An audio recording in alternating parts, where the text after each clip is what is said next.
So welcome everybody to today's webinar in which we are going to be looking to Trump's 2.0 1 year in office. And today, in order to do so, we're going to have Dr. Richard Weitz, who is a senior fellow and director of the Center for Political Military Analysis at the Hudson Institute, and he specializes in U.S. foreign policy and defense policies regarding regional securities in Europe, Eurasia, and East Asia. Dr. White is also the author of numerous books, as you can see, for which, if later you want, we can share some links as well. So before we start, and I'll introduce you to Dr. Richard White, just a short introduction to the topic and why we chose it.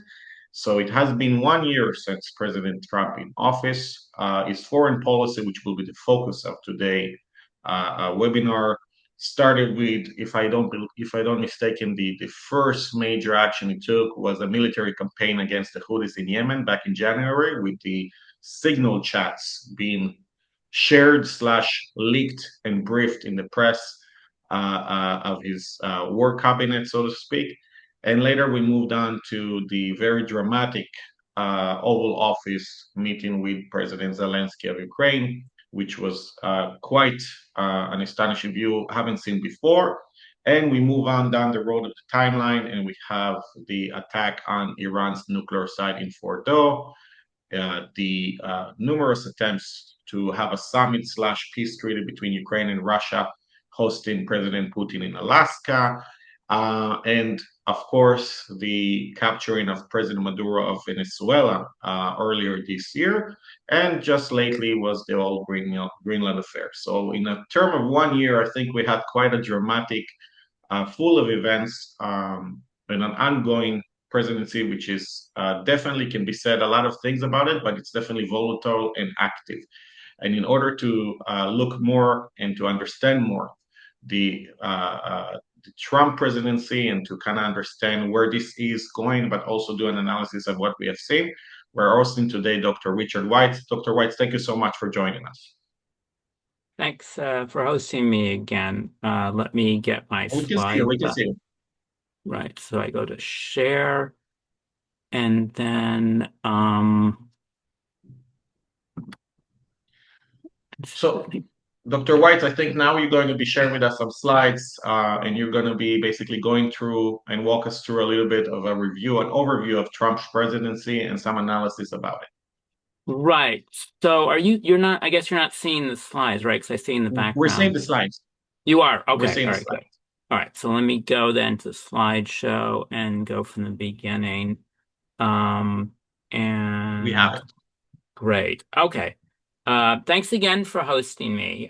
What's particularly opportune is we underwent a similar exercise about a year ago. We did Wikistrat was hosting a series of seminars on what the second Trump administration might do in various regions of the world. And my contribution was to focus on sort of the broad overview. And then we had experts on particular regions of the world. And it'd be great if Wikistrat could do that again, have an update, because you've got a wonderful portfolio of experts on all the important regions.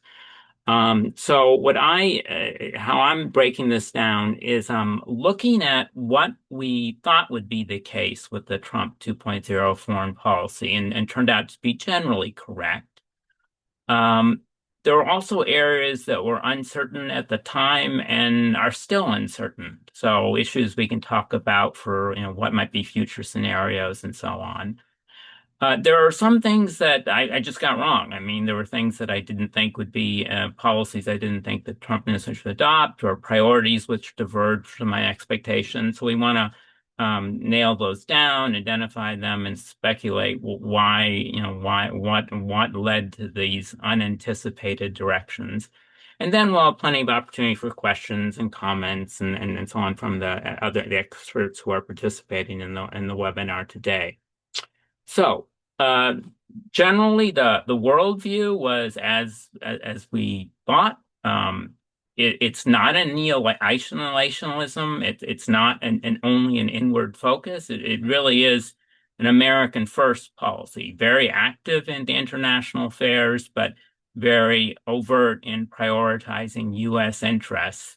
The general belief has not been challenged of the president that the international order that the United States helped construct at the end of World War II, the international economic system based on globalism and free trade, the security system based on alliances with the United States as the key axis, and so on. All of those he's questioned and still thinks that this order, whatever its original benefits, just doesn't fit the current situation. And so his mission is to restructure the international security, ideological, economic order in ways which are more beneficial to the U.S. And he not only sets this as a goal, but he thinks it's eminently realizable because he has a strong faith in U.S. power, and thinks that he can wield power much more assertively than previous administrations to change things so that the U.S. ends up benefiting more,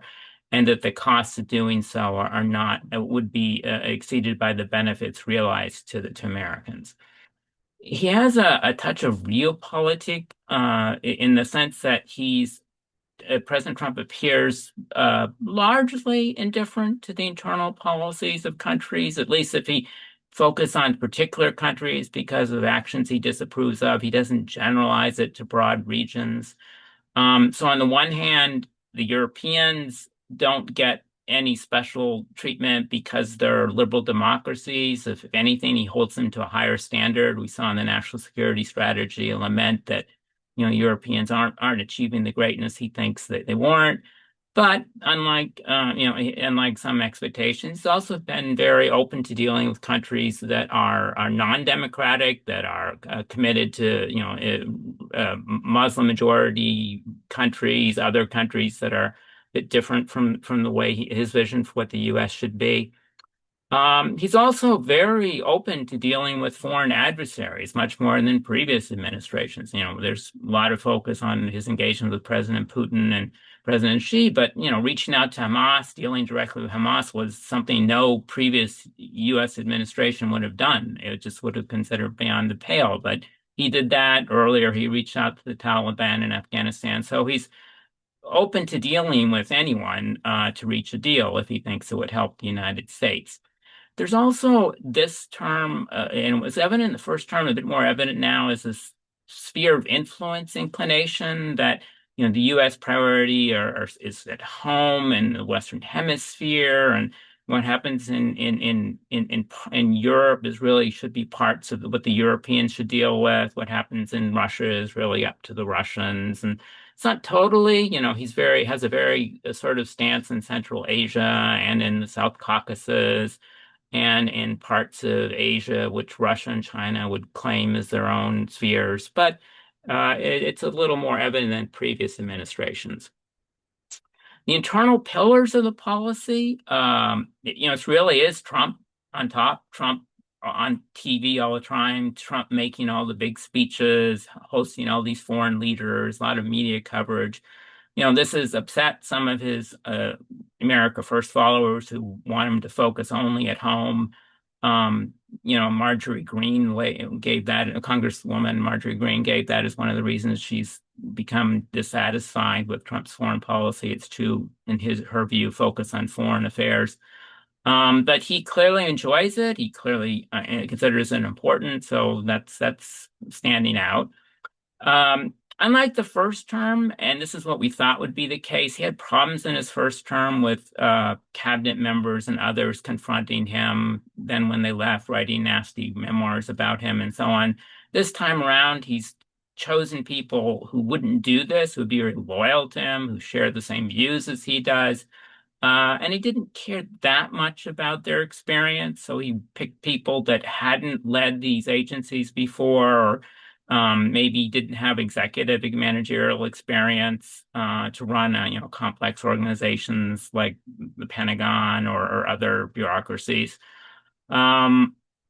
But he does want to empower them to make radical changes in the status quo. And we've certainly seen that both for the domestic agencies, but even foreign policy agencies have had radical shakeups. And then another difference from the first term, which we thought would be the case, was that there's not the security hawks. He brought in a lot of people in the first term who were very much open to confronting Russia and China, a very traditional Republican view. This team, there are a couple people who hold that, but for the most part, they're not the dominant school in his approach.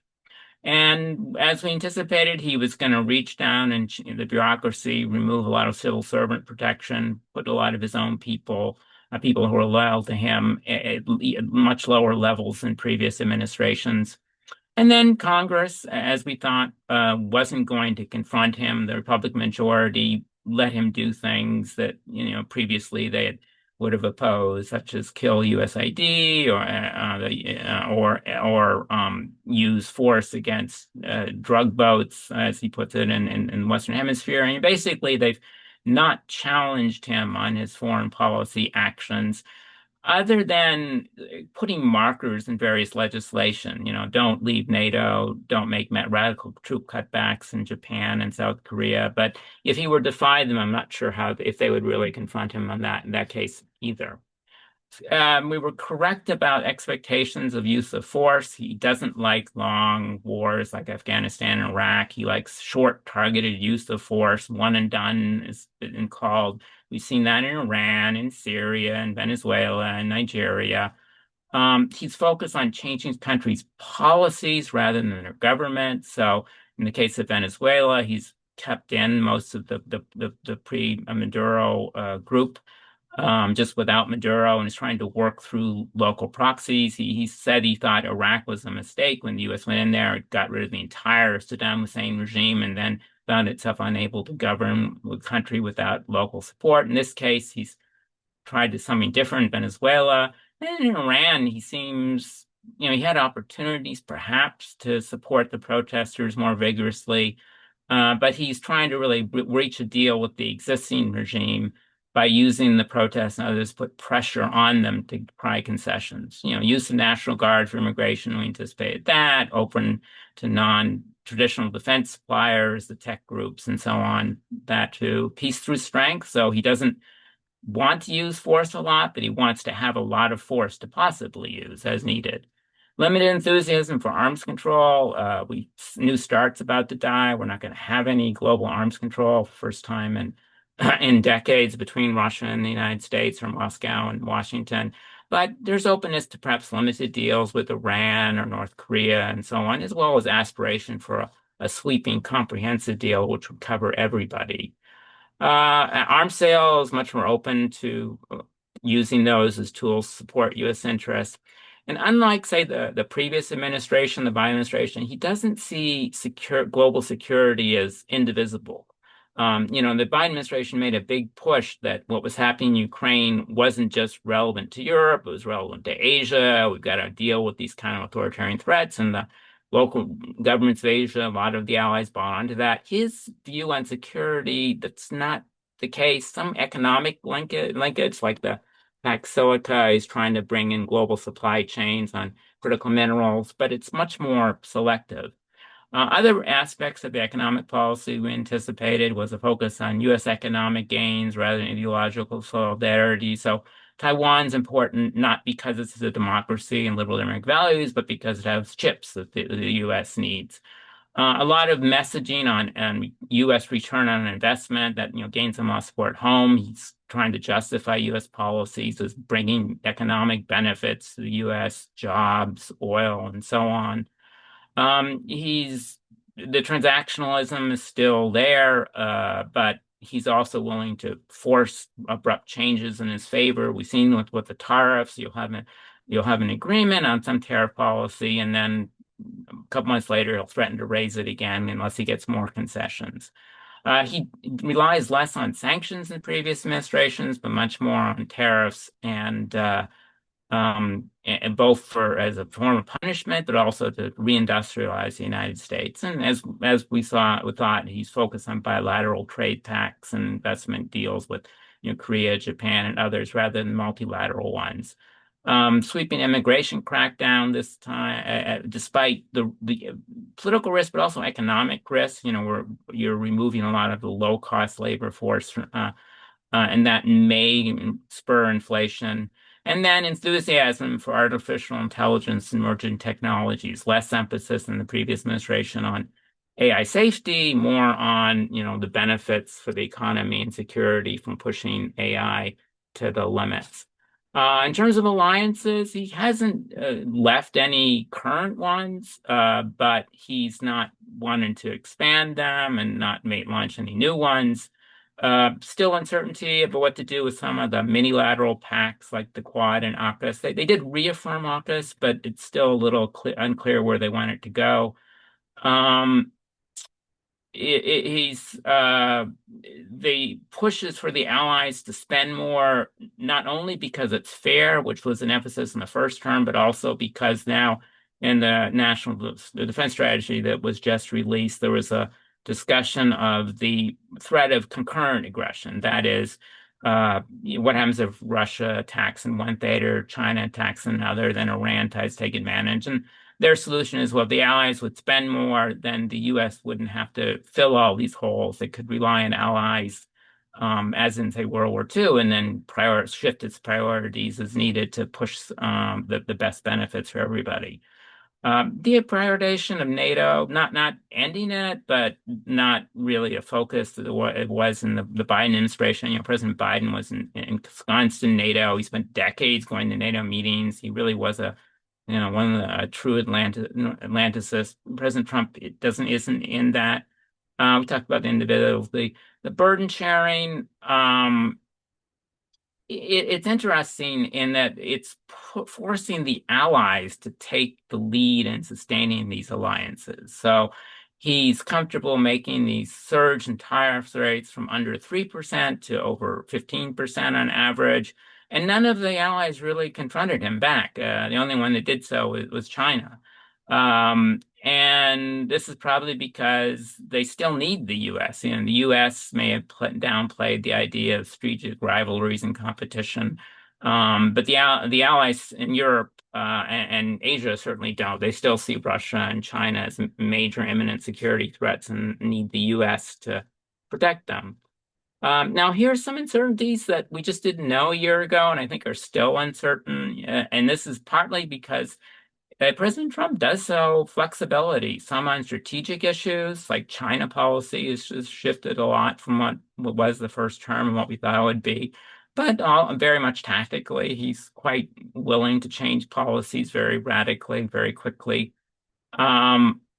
There's a question of, you've got this end means gap, and are you going to cut back on U.S. commitments or boost more spending? And we still don't know because we're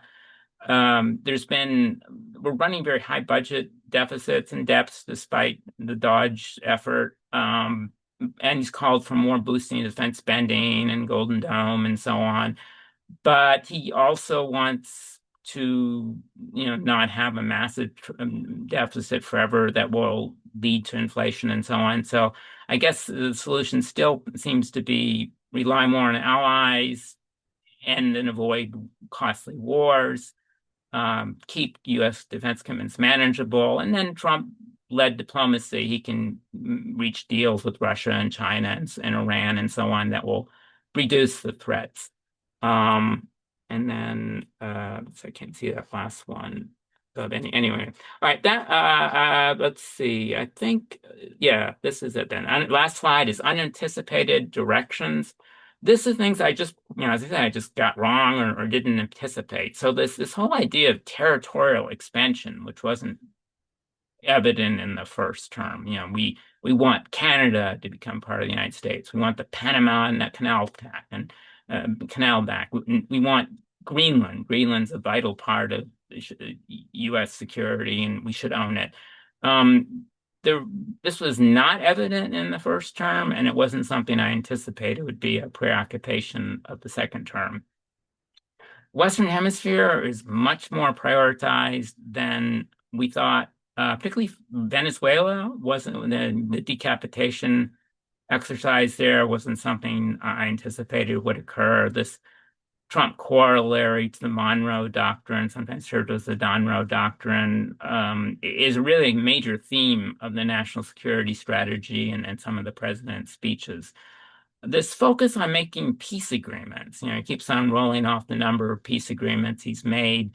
It's not just keeping the US out of wars, it's ending wars between other countries. So he keeps on trying to end the Russia-Ukraine war, multiple meetings, constant focus. Despite the difficulties, and it's not clear to me the net benefits of doing this. But it may be related to this preoccupation with getting the Nobel Prize. That might be driving him. It might be legacy issues. I'm still a bit puzzled why it's become so much of a priority for him. More criticism of Europe as civilizational decay, the national security strategy really upset the Europeans because it basically said that they were on the way down and would continue to go on the way down unless they changed really their policies, their approach to everything. And then there was, of course, Vice President Vance's speech at the Munich Security Conference and other statements that have upset the Europeans to no end. Um, China policy, I didn't anticipate that it would be so moderate. I mean, we thought he would take a harder line in China, and he started out that way with massive tariffs and everything. But the Chinese, as I mentioned, were the one country that fought back, so they would match him for tariff, cut back the strategic minerals and so on. And I think eventually they just backed down and don't really now trying to work out some kind of agreement with China. And this is extended to making relaxations in TikTok ownership on exports of AI chips and so on that are really making the China hawks extremely uncomfortable. North Korea, we thought he'd make another go at that. It's fallen off the priority list. It's not clear why he cut back so much in the NSC and is giving Secretary Rubio and others many different appointments. It's not been done before. It's a bit unorthodox. But another difference, which I didn't anticipate, was how little there's been senior level cabinet turnover. I mean, he pretty likes the people he picked, despite the criticisms. He's sticking with them, and there's nothing's forcing him to change this.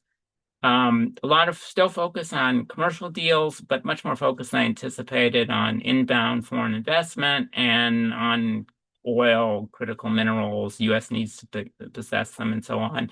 And then, let me see if I can read that. Promise it's covering. Oh, anyway, all right. There's one last bullet. I just can't read it because it's the way it's covering the screen. But anyway, that's my brief overview. How do I exit that? Where to stop sharing? How do I do this? Should I close off It's okay, everything? Erica. Erica will handle the sharing thing. But for now, Richard, I want to ask you maybe the first question. And so many topics, so many regions, so many things. So let's focus. Let's That's start why I with want one you then. to hold more webinar as with your other experts so we can focus on each of the regions in particular. I think you just had one in Cuba, which was more of those on the different regions of the world where you'd all benefit from if you can do it. Yes, but in the end of the day, the United States is covering foreign policy and everything. It's impossible to do that. So let's look at one thing, and that is the first one I want to start with. China. I think there was almost a consensus, kind of a conventional wisdom among foreign policy experts that we're going to head into a very tense period between the United States and China. And 1 year into Trump's presidency, that is not the case. I mean, not more than before, at least. And how do you think the Chinese perceive Donald Trump? Because they were kind of worried about where this is going to go, and I think now they are actually quite of happy. I think some of them even started calling him Uncle Donald, as a kind of a nice way of saying he's not so bad for us. So, where do you see the Chinese and how they perceive, in your opinion, from what you know, U.S. foreign policy under Donald Trump from this perspective? Right. It's clear that they prepared well for Trump 2.0. They were clearly thrown off by Trump 1.0. He just caught them off guard with all his the statements and anti-China policies, and a lot of criticism on the Chinese Communist Party. Mike Pence gave a very prominent speech on attacking the CCP, and a lot of the senior officials actually really focus on the Chinese Communist Party as the global evil that need to be thwarted. Um, and then the economic policies you mentioned really upset them. This time they had I think they planned well. So as soon as Trump started to put tariffs and other countermeasures on them, they had readily responded with their own measures and found a U.S. vulnerability in the critical minerals cutoff. And as soon as that started to occur, then you saw the U.S. back off, at least for now. And the U.S. is trying to correct this by the pack silica and other measures to boost its build alternative supply chains, not including China. But it's certainly been very soft, the rhetoric. You don't hear any more denunciations of the Chinese Communist Party. You hear President Trump say nice things about President Xi. A lot of the countermeasures are indirect, so he's going to threaten. He's just threatened Canada with 100% tariffs if they make a trade deal with China, rather than threatening China directly. He hasn't confronted China on its support for Russia or its, confrontation with Japan. So in a way, the Chinese are probably, happy that it's not been that confrontational. There was a lot of open discussion in the first term about how the Chinese thought that Trump would be good for them because he would accelerate U.S. global decline, alienate allies, hurt the U.S. industrial base, go back to industries of the previous century rather than the kind of modern cutting edge industries that the Biden administration was emphasizing in energy and so on. They may still believe that. They don't boast about that, but I suspect they still think that, he's going to, that the U.S. policies will alienate allies like South Korea and Japan, and will give openings to China. But for now, I think they're just content to continue to build up their own capabilities. She's obviously concerned at home about his own military. We see these constant purges. I suspect it's something to do with what happened in Ukraine, where the Russians performed extremely below expectations, and part of that was due to the massive corruption in the Russian military, and I think she wants to avoid that. I think President Trump's right that she's not going to try and seize Taiwan while he's president. I think he's going to wait after Trump leaves and then try and seize Taiwan. But we'll just have to see. At the moment, there's no rush for that. But the Chinese have held their punches on some issues. Trump announced these massive arms sales to Taiwan that in previous administrations would have provoked a strong Chinese reaction. Here it was just sort of mild criticism and so on. The Trump administration says that they've tried to avoid overt provocations, like, Nancy Pelosi went to Taiwan and made this very strong anti-China speech committing to the defense of Taiwan. Biden did the same. The Japanese leader did the same, basically saying that they would use their military to defend Taiwan. U.S. has avoided that. I think the Chinese are happy with that. But it is a mystery. We're going to have 4 meetings this year, perhaps, between Xi and Trump, so we'll have a better sense of where we're going to go. The one meeting they had in South Korea in November was basically a ceasefire. They withdrew some of their tariffs and countermeasures, but I think this year we'll see this fixed. This is, though, I'm glad the big lacuna, and I'm glad you mentioned it, is what's the Trump administration's policy towards China going to be? We have better certainly with the other regions. You mentioned Taiwan and the sale of arms, and I want to touch on that point because in your presentation you also talked about how he basically relaxed restrictions on the sale of arms on the one hand, and on the other, he basically says to his allies, "It's up to you to rearm. I'm not going to stop you." And it kind of reflects in Taiwan. Do you feel that the Taiwanese basically now have kind of an open check with the U.S. administration to basically, if they can afford it, they can have it? Is that the case you feel with Taiwan? Yeah, I think that's the case with pretty much everybody. So the way he squares the circle is Okay, you, allies, partners, you need to spend more in defense. What you want you to spend this money on is buy more U.S. weapons. And so we're going to make it easier for you to buy U.S. weapons. And the U.S. share of global arms sales is surging. And so I think, the Europeans, he wants them to buy lots of weapons to give to Ukraine. Uh, Taiwan, Japan, South Korea, they're welcome to buy U.S. weapons.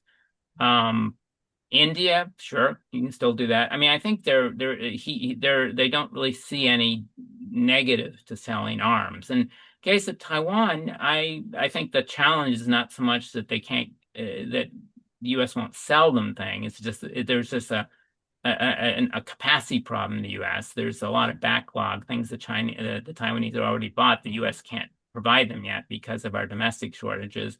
And then internally in Taiwan, there's the defense budget, special measures to purchase U.S. weapons. It's become swept up a bit in the political divisions in Taiwan. You've got, three parties in the legislature.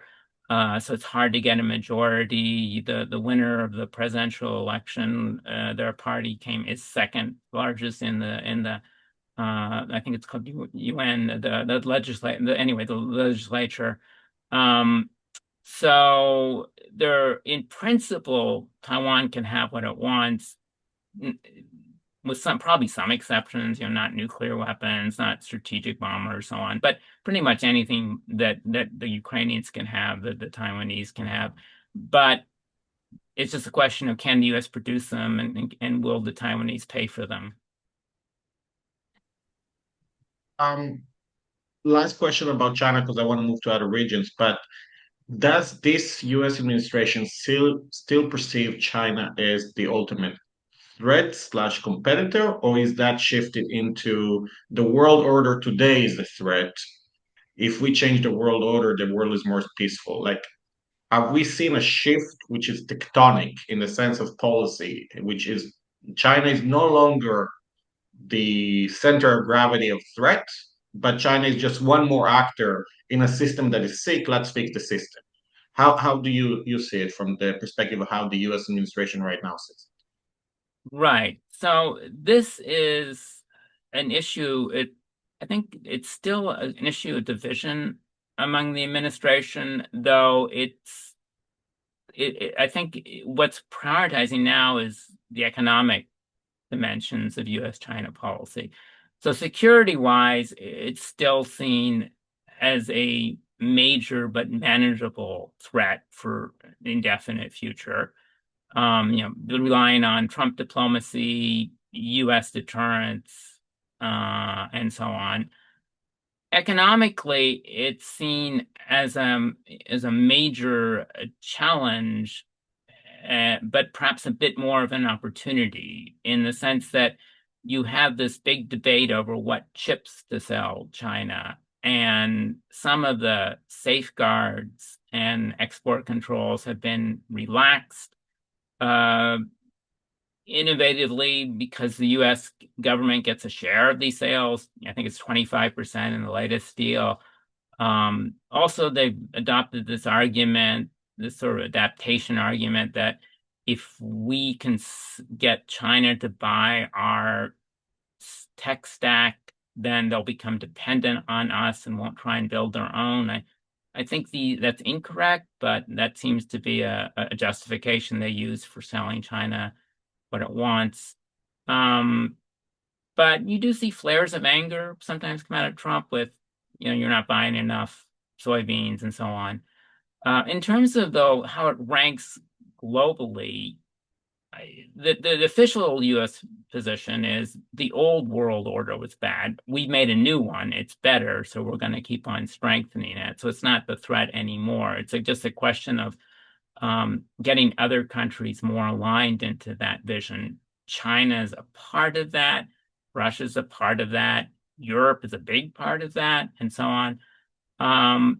And so if you ask them what's the greatest threat in the world today, you're going to get different answers. Some will say China, some will say civilization decay, some will point at home, immigration, building U.S. manufacturing.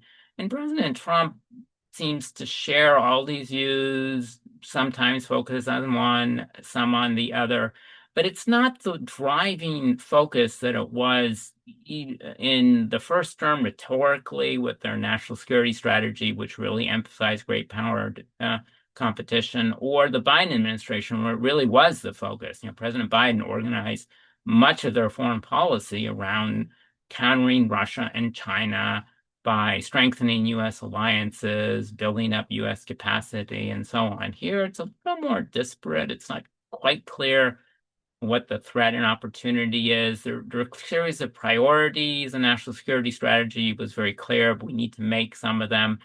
But they cut across traditional priorities. So China is still threatening, but there are other threats and opportunities. I want to move to Russia because I think that's the shift that we see in this administration, which is the primary shift, which is the attitude towards Russia, or at least the perception of Russia. No longer enemy, nemesis slash foe, more as a potential ally that is currently kind of in this Ukrainian turbulence, and we need to get it out of it in order to rearrange Russia into this new order. So, how do you perceive the new administration approach to Russia and to Putin? Right. This is an area of continuity with the first term that there is a bit of a nuance difference. So Russia is seen as a lesser threat than what the Biden and other teams would say. In the Ukraine war sort of reinforced the view that Russia's military potential is limited. Its economic potential is weak, other than possibly having resources that the U.S. can exploit. In the first term, there was a bit more discussion of we need to pull Russia into our alignment so that we can counter China better. So reverse Kissinger. You don't really see that now. I think President Trump has accepted Russia's role is going to remain limited, and willingness to align with the U.S. is limited because of all sorts of barriers. But it's basically focused very much on Ukraine, the Russia policy. It's very much on ending the conflict. Which I find, because I think it's not possible under the current conditions to end it. So I'm kind of surprised by how many times they keep trying, and then it fails, and they keep on coming back and trying again. And it's sort of our Russia policy is really much now a Ukraine policy, which wasn't the case in the beginning of the administration. There was a lot of talk about opening up economic cooperation and reestablishing diplomatic ties, but that's sort of all been put on pause until we deal with the Ukraine issue. So it is different from previous U.S. policies, except for the first Trump administration. But it isn't so much a surprise, the general orientation, more just the focus on Ukraine. But perhaps there's some other areas. Syria is interesting. The U.S. hasn't tried to force out the Russian military bases of Syria, where I think previous administrations would try and do that. But Russia also does have limited capacity to interfere. We saw that in limited support for Iran, in the confrontation with Israel and the U.S. So I think Russia's salience in U.S. policy has fallen and narrowed with the focus on Ukraine. I want to ask you about the situation in the relations between Europe, not NATO, but Europe, and this administration. We remember that Vice President Vance went to the Munich conference, made a speech that completely knocked them off. Everybody in the room knocked them off their seat. It was first time ever, I think, for them to hear a U.S. Administration, a government official coming in and really bashing them in a way, even for an internal politics aspects, Germany, FD, and so on.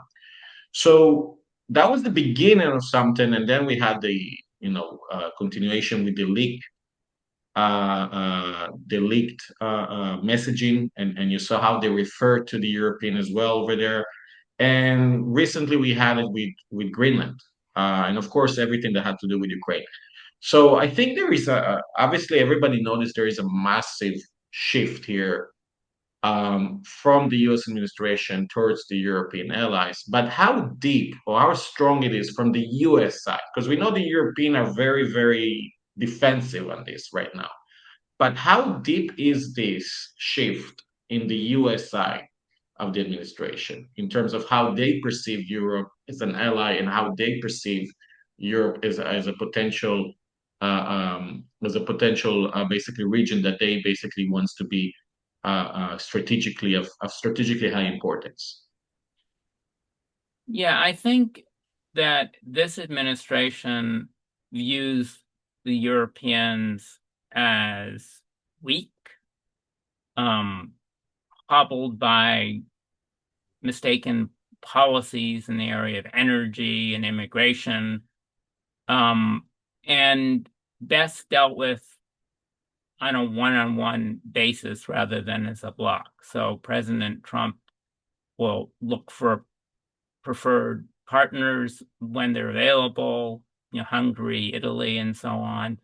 And then try and work out directly with other governments to reach acceptable policies in Britain, Germany, France. But just a lot of disdain for the Europeans that they're just not being the greatness that as the NSCS says, the National Security Strategy says, that you want to return Europe to greatness, but the Europeans just can't get their act together. And I would note this is a policy which is actually similar to the Russian view of the Europeans, and the Chinese, I think, have the same view that they're great powers in the world, and Europeans aren't one of them because of their divisions, their policies, so on. And you're right, the Europeans hate this. I mean, and this is really upsetting them, but they are at the moment divided, and they don't have a strong leader, and they're not able to pool together to force the U.S. to back down the way China did, or seek out alternative partners. They really don't have one at the moment. So I think they are stuck with the U.S. despite all their problems. And one other difference is I think when Trump was first elected, the first term, they thought, okay, we just need to survive 4 years of this, and then things will go back to normal. I think they don't have that view anymore. I think they feel they're doomed, that they need to make themselves more independent from the U.S. because they can't rely on the U.S. anymore. But they don't have a clear leader to take them that way. They don't have an agreed policy. They have domestic challenges. They're going to face elections. France could very well see a right-wing government in the next few years.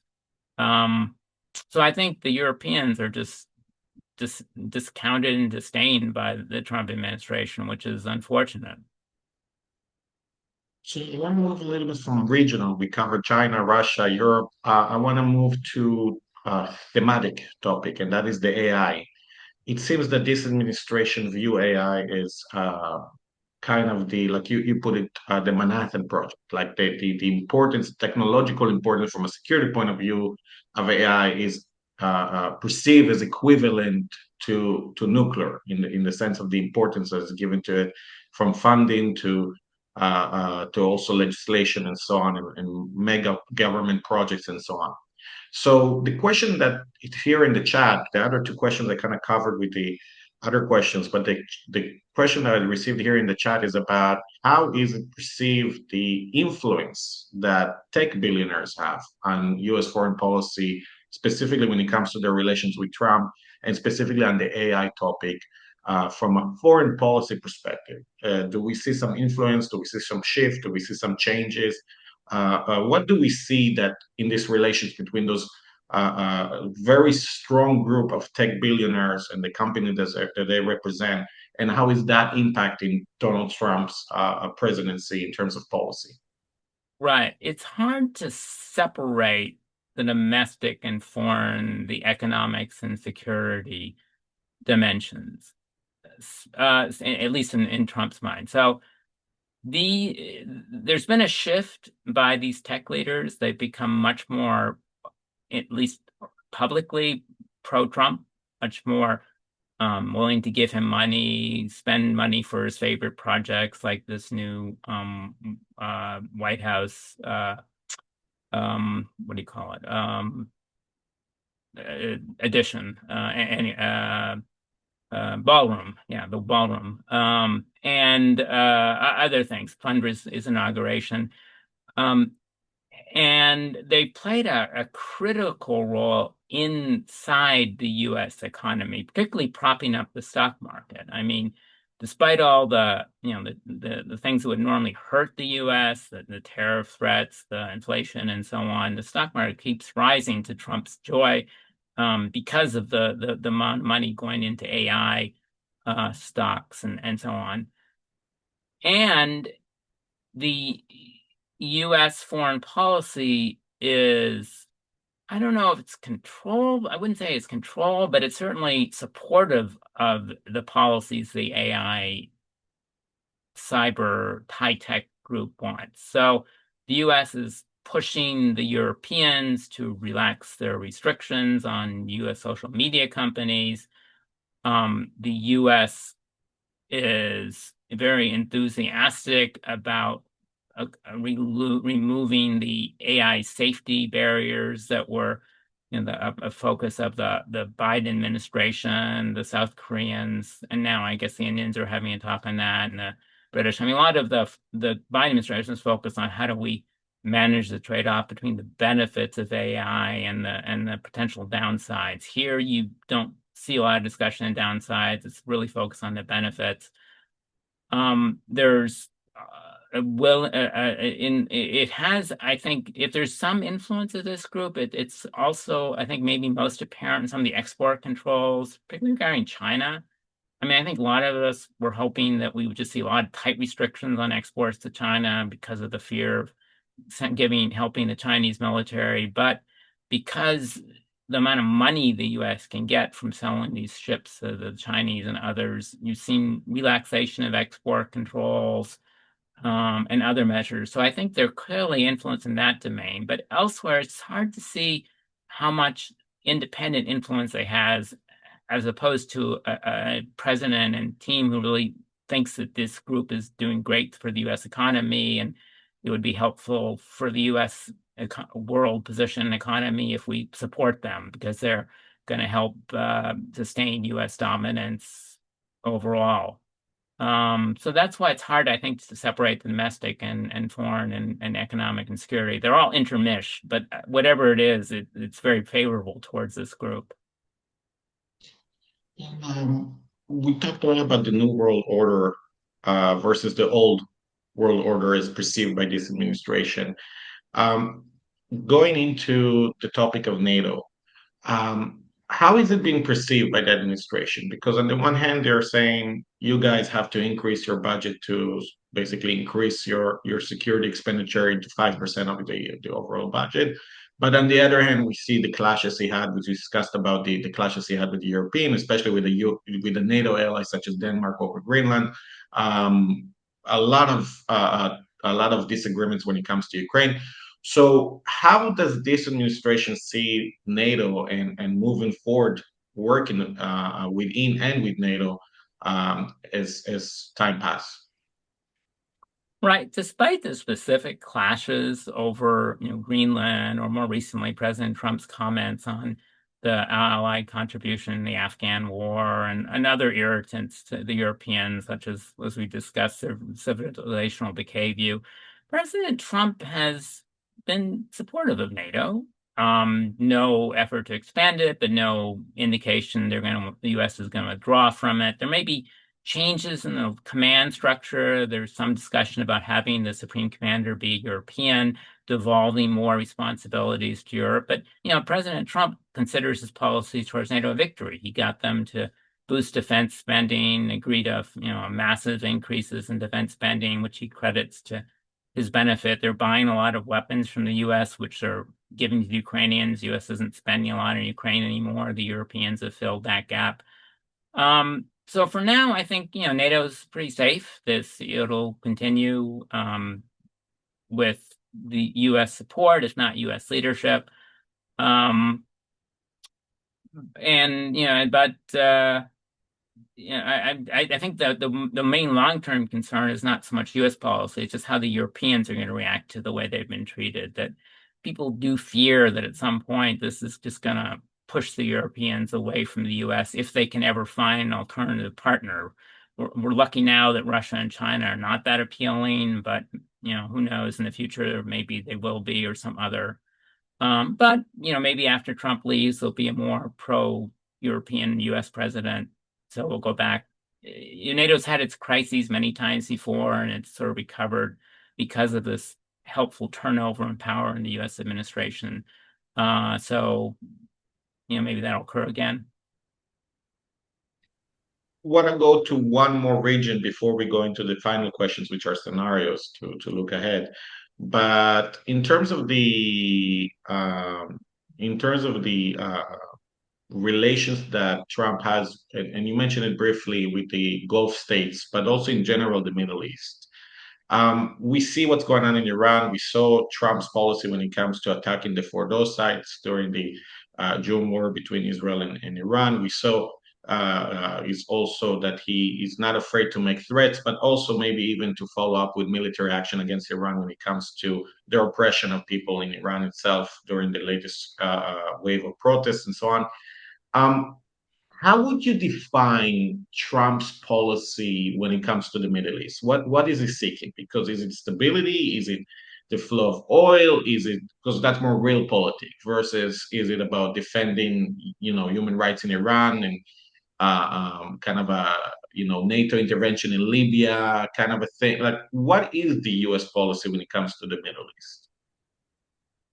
Yeah, this is a hard one. One, because there's so many goals and there's so many differences, and it's evolved a lot over the past year. And two, because you have much better experts on the Middle East than me among the Wikistrat portfolio. So anything I can say, someone else in your team can say better. But that said, since you've asked me, um, it's been a wild ride. There was the war with the Houthis, and then we stopped, even though they didn't really accomplish the objective. There's been, I guess I would say that it's made a lot more progress than I anticipated on the Gaza conflict. I mean, I think President Trump was able to force a halt to the war because he was willing to pressure Netanyahu in the way that other presidents like Biden just couldn't or wouldn't. But on the other hand, he's also has this much better relations with the Gulf states than any other presidents in recent term, and is very attentive to them. So he will often, it seems to me, prioritize the concerns of the Gulf states over the priority of the Israeli government. The Qatar attack was most obvious. It really upset him that the Israelis would do this. But even on Iran, I think, some Israelis would like to have another go, at least to deal with the Iranian missile threat, whereas the Gulf states are saying, don't. It's not bad time. Downsides are better than the upsides. So, and in Syria, it's sort of off on its own. I mean, it's very attentive to the concerns of the Gulf states. The Gulf states, I think, prompted the leaders there prompted President Trump pay a lot more attention on Syria. But he's sort of taken this on as his own project, and he's been quite supportive of the new Syrian government, even at the expense of the traditional Kurdish allies. And that's something, again, where it's something the Gulf states want, whereas the Israelis, has a different view of what Syria is best. That their view is the weaker and more divided Syria is the better. But the U.S. is willing to confront them on this issue, or at least to downplay their preferences and prioritize the Gulf states. So what all this means is it just really depends on the particular issue at hand. So Iraq's on autopilot at the moment. We're going to see how that goes. He wants to get a deal with Iran rather than forced regime change, but he hasn't had to confront that choice, but he may need to. I guess the overarching goal is peace and stability in the Gulf region so the U.S. can reduce its commitments. But it just, each specific case, Gaza, Syria, Yemen, Iran, it just plays out differently. So it's hard for me, at least, to see a general template that I can put on top of all this yet. But as I said, you've got great experts, so maybe they can do that. You won't be the first or the last to find the Middle East to be a salad of interests and goals and etc. We're entering the last minute, so I want to ask you the scenario questions that we like to ask at the end. So if you can kind of give me three scenarios for U.S. policy under Trump in the upcoming year or two, looking at three types of scenario: the worst case scenario, best case scenario, and a black swan scenario, i.e., a low likelihood, high impact scenario when it comes to US foreign policy. So it could be about any region, any topic. It could be holistic, it could be very specific. The floor is yours, as they say. Sure. So despite some of the deviations and uncertainties we've seen this past year and the confrontational approach, on the whole, it's gone better than might have been expected. So the U.S. massively raised tariffs, but others didn't retaliate. President Trump is able to confront various foreign countries, and they declined to confront him back. So in a way, we've sort of at the best scenario, given all the potential downsides you could have seen. The policy is so far, his first year has gone better than we might have thought. And so if he were, the best would be to him to tone down the rhetoric, stop making nasty remarks about foreign leaders. The problem is he's comfortable doing this to domestic opponents, but when he does it in foreign policy, it just clashes, I think, too visibly with what you were expecting. So more changes in tone, but generally the policies have been okay in the sense that there haven't really been major downsides, and the U.S.'s economy is still doing well despite everything. So I think we're sort of at the best kind of scenario that can reasonably be hoped for. What The would worst, be kind of a worst case scenario right, for that's what the I get to. US The worst policy would to look? definitely be if, as all the things we feared would happen. So because of all these tariffs and sanctions, the U.S. dollar loses influence, and therefore it's a wasted asset. We spent all this time building a strong U.S. economic leadership, but this is now sacrificed to short-term gains, transactional benefits to long-term costs. Same with the alliance network, that you have this unique advantage of the U.S. Over Russia, China, and others. You had this global view of a network of allies, countries that really would depend on the U.S., believe the U.S. would always be for them. Well, you've lost that. And so these countries are no longer going to help the U.S. on critical issues. They'll look for other partners. And then the U.S. is sort of just one of many countries like Russia and China without having the kind of global network of countries that will support it, other unless they're forced to do so. I guess the black swan is what happens if President Trump leaves office, through various reasons before the end of his term. And then, Vance comes in. We don't quite, he's fallen in the background a bit, so we don't quite know what his policies will be. Will he continue everything Trump done? Will it be different? And that I think it really could lead to some course corrections that could help the U.S. in some areas, hurt it in others. So that's what I would say. The best, I think now we're sort of at the best we can reasonably hope for given current international and domestic conditions. The worst is if everything all the critics have been worrying about, superpower suicide was the title of one article. If that occurs, and then the unknown is, very much depends on U.S. policy. Very much depends on President Trump, and if he were to no longer be there, retirement or other, then everything's up for grabs again. Dr. White, thank you so much for joining us today for the webinar looking into 1 year of Donald Trump's 2.0 presidency. Thank you very much. And to everybody who joined us, thank you so much as well for participating and joining us today. As a reminder, we will publish the webinar on our YouTube channels, website, etc. And there will be a few more other webinars coming up in February. Stay tuned. Thank you very much, everybody. Thank you, Dr. Wright. Thank you.